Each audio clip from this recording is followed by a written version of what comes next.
अस्सलाम फ्रेंड्स, उम्मीद करती हूँ आप सब बिल्कुल ठीक होंगे, अपने घरों में खुश होंगे, ऐसे ही हंसते मुस्कुराते रहें जैसे कि मैं हंसती और मुस्कुराती हूँ। मेरा नाम है महविश और आप देख रहे हैं कुक फॉर यू। आज मैं अपने किचन में जो रेसिपी लेके आई हूँ वो बहुत ही यमी रेसिपी है, यानी कि उस रेसिपी का नाम है क्रीम फ्रोस्टिंग। यानी यहाँ मैंने एक नॉन स्टिक का फ्राई पैन लिया है, उसमें ऑलरेडी ही मैंने 4 कप दूध शामिल कर दिया है और ये वाले 4 कप दूध के हैं।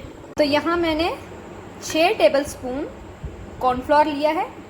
ये देखें, इस स्पून से मैंने मेजरमेंट की है, जिनसे हम आमतौर पर चावल खाते हैं। तो इसी स्पून से अब हम 4 टेबल स्पून आप एविटे ले लें या नीडो ले लें, यानी कि कुछ दूध लेंगे। ये शामिल कर दिया। अब 8 टेबल स्पून इसमें पीसी हुई चीनी ऐड करेंगे। ठीक है, ये हो गए हैं 8 टेबल स्पून। तो चलिए इसको अब इस मिक्सचर में डाल देते हैं, यानी कि इस दूध में डाल देते हैं। सारे मिक्सचर को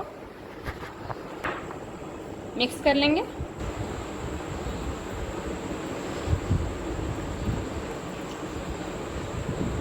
तो ये देखें, ये मिक्स हो गया है।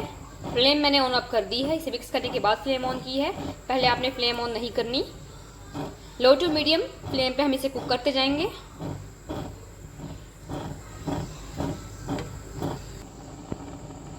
आंच आपने बहुत ही आहिस्ता रखनी है, क्योंकि इसमें कॉर्नफ्लोर है, वो फ़ौरन से थिक होना स्टार्ट हो जाता है। और कंटिन्यूसली आपने स्टर करते रहना है, क्योंकि अगर ये नीचे लग जाएगा तो फ्रॉस्टिंग बिल्कुल भी अच्छी नहीं बनेगी। और कोशिश करें कि इसके लिए आप नॉन स्टिक का ही पैन लें। देखें, ये थिक होना शुरू हो गया है। कंटिन्यूसली आपने चम्मच चलाते जाना है। अगर आप चम्मच नहीं चलाएंगे तो इसमें लम्स बन जाएंगे। तो इसे अच्छी तरह देखें, कोशिश करें नीचे ना लगे। अब आंच बंद कर दी है मैंने। 2 से 3 मिनट इसको अच्छी तरह पकाया है। तो ये देखिए, ये कंसिस्टेंसी इसकी होनी चाहिए। ये देखें, आंच बंद में ही इसको करेंगे, ये और भी अच्छी तरह गाढ़ा हो जाएगा, क्योंकि पैन गरम है, तो इसलिए ये अच्छी तरह हो जाएगी। चम्मच आपने हिलाते जाना है। तकरीबन 2 मिनट तक इसको पकाएंगे, इसके बाद ठंडा होने देंगे। मैंने आंच बंद कर दी थी, 2 से 3 मिनट मैंने आंच बंद करके ही इसको हिलाती गई हूँ। तो ये देखें, कंसिस्टेंसी बिल्कुल ये परफेक्ट है। इसे ठंडा होने देते हैं, उसके बाद फिर मैं आपको दिखाऊंगी कि ये किस तरह की फॉर्म में आ गई। तो चलिए अब नेक्स्ट स्टेप की तरफ चलते हैं। इस तरह का तरीका आपको कोई भी यूट्यूब पे नहीं बताएगा, जैसे कि मैं आपको बिल्कुल प्रोफेशनल क्रीम बता रही हूँ, जो कि केक्स वगैरह पर फ्रोस्टिंग के लिए यूज़ होती है। बिल्कुल प्रोफेशनल तरीके से आपको बता रही हूँ मैं। तो अगर आप ऐसे ही फॉलो करते जाएंगे, जैसे जैसे मैंने बताया, आपको स्टेप्स को फॉलो करेंगे, तो आपकी भी बिल्कुल बहुत ज़बरदस्त क्रीम बनेगी। तो चलिए इसे ठंडा होने देते हैं और नेक्स्ट स्टेप की तरफ चलते हैं। यहाँ मैंने 1 कप बटर लिया है। ये सॉल्टेड बटर है, तो हम सॉल्टेड बटर ही लेंगे। अब इसे अच्छी तरह बीट करेंगे, ठीक है, ताकि ये फ्लफ़ी से फॉर्म में आ जाए। ठीक है, आप फोक भी ले सकते हैं और स्पून भी ले सकते हैं। ठीक है, ये आप पे डिपेंड करता है, किसी आप इजीली कर लेते हैं।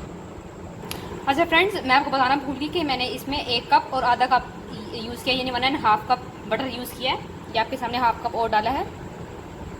मिक्स कर लेंगे, फ्लफ़ी से फॉर्म में कर लेंगे इसको। फिर इसमें शुगर ऐड करेंगे। तो ये देख लें, ये इसका कलर चेंज हो गया है। चीनी को छान के डाल देते हैं अंदर। सारी चीनी मैंने इसमें डाल दी है, और यही वाले कप जिसे सारी मेजरमेंट की है वही डाला है, 1.5 कप। चलिए मिक्स कर लेते हैं अच्छी तरह।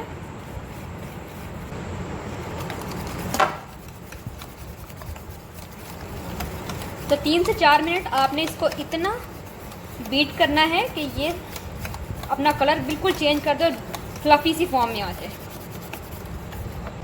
तो यहाँ देखें, ये जो हमने मिक्सचर पहले बनाया था वो कुछ इस फॉर्म में आ गया है। अब इसे अच्छी तरह बीट करेंगे। बीट करने के बाद इसको जो हमने सेकंड मिक्सचर यानी मक्खन का मिक्सचर बनाया है उसमें शामिल कर देंगे। इस मिक्सचर को हमने एक बॉल में डाल लिया है। अब इसे अच्छी तरह से बीट करेंगे, तकरीबन 3 से 4 मिनट से बीट करेंगे, ताकि ये ज़रा एयरी सा हो जाए, फ्लफ़ी फॉर्म में हो जाए।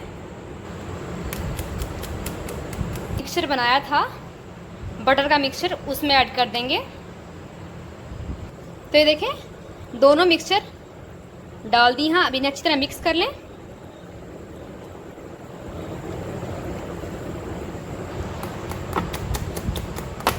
तो ये देखें 2 मिनट हो गए हैं, इसे मैंने फिर से निकाल दिया है। अब तकरीबन 5 से 6 मिनट अगेन इसे अच्छी तरह बीट करेंगे। उसके बाद मैं आपको दिखाऊंगी कि इसका क्या रिज़ल्ट है। ये जो आपकी क्रीम फ्रोस्टिंग रेडी हुई थी, तो इसे किसी भी पाइपिंग बैग में डाल के मैं आपको दिखाती हूँ। आप देख सकते हैं कितनी थिक है, ये बिल्कुल परफेक्ट है ये।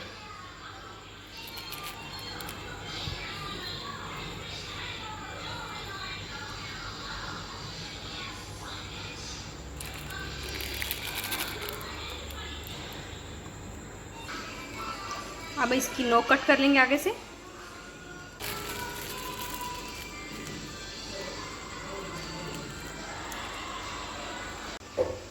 इसे आप तकरीबन 1 महीना स्टोर कर सकते हैं फ्रिज में, एयर टाइट बॉक्स में रख दें। और जब आपको चाहिए हो केक की फ्रोस्टिंग करने के लिए या कप केक्स में या किसी चीज़ में भी आपने फ्रोस्टिंग करनी है, तो आप इजीली किसी भी डेजर्ट पे इसकी फ्रोस्टिंग कर सकते हैं।